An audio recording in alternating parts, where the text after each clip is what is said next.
Hey, how you doing?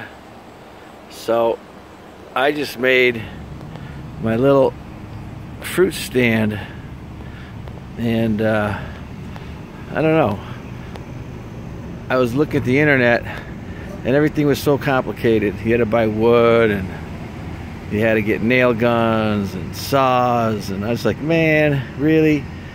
So I found these posts.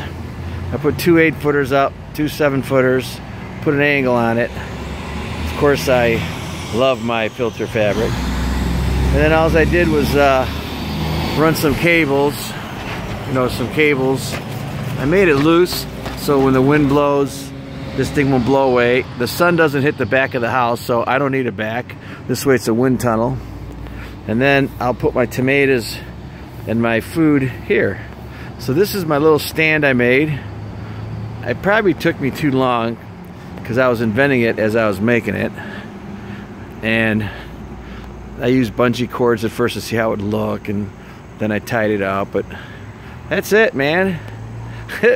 So the sun, if you look at this side, this closest side here, that is the eastern. The sun hits that, it comes up. There'll be a little bit of sun hitting the front for maybe 2-3 hours, and then the sun sets in the west. So we'll see how that works out. So I've been rescuing plants out of my greenhouse. Been having some really bad luck in that greenhouse lately. A lot of things going on. Mostly wildlife, deer, not enough bees, flooding, and most of all, we need 500 gallons of water every 3 days, which hasn't been happening because of all the markets. So we're not getting as much yield. And some of it is getting bad, so I've been rescuing some of the stuff we couldn't get to. So these are all been rescued here 2 weeks ago, and they were completely dead. And I brought them back to life, these tomatoes here. And I actually picked a few and sold them at the market. So these are all rescued tomato plants. And then those we're going to string up here. We still got a couple hours left. So this is my added real estate, and you can see my little fruit stand at the end. By the way, this is 430 Center Street. And then cucumbers are looking okay. Not sure why some of the leaves are dying. We'll see. And then I just rescued these plants. I mean, there's nothing. These plants are dead. We'll see if I can bring them back to life, these 5 or 6 pots. And then I will continue to rescue plants. So I've made more space here today. I've cleaned up this place, de-weeded it, and added this whole 8-foot by, I don't know, 40. Another area for plants.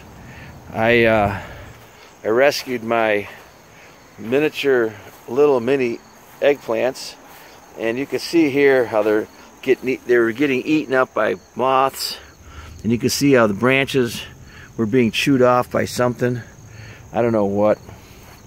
Plus they were like not getting picked. And I got about 10 more of these I'm going to bring over, and I'm going to continue that line across. So I rescued those. And then these were rescued too. These are collard greens. I mean, it's pretty sad that they're only this big. They should be like huge. And so they were covered with material and were getting eaten up by moths, and they're outside and the deer were munching on them, and it's just bad. So we'll see what happens here. We're rescuing plants, and I've got more to go. I'll continue to do that. I know it's late in the season, but that's what it is. So here's my wild tomato patch, and we did have some damage here from too much water, not enough water, and heavy winds. So we'll do the best we can here. A lot of them fell over because of tying. It's very difficult to tie 1,000 plants when you're doing a ton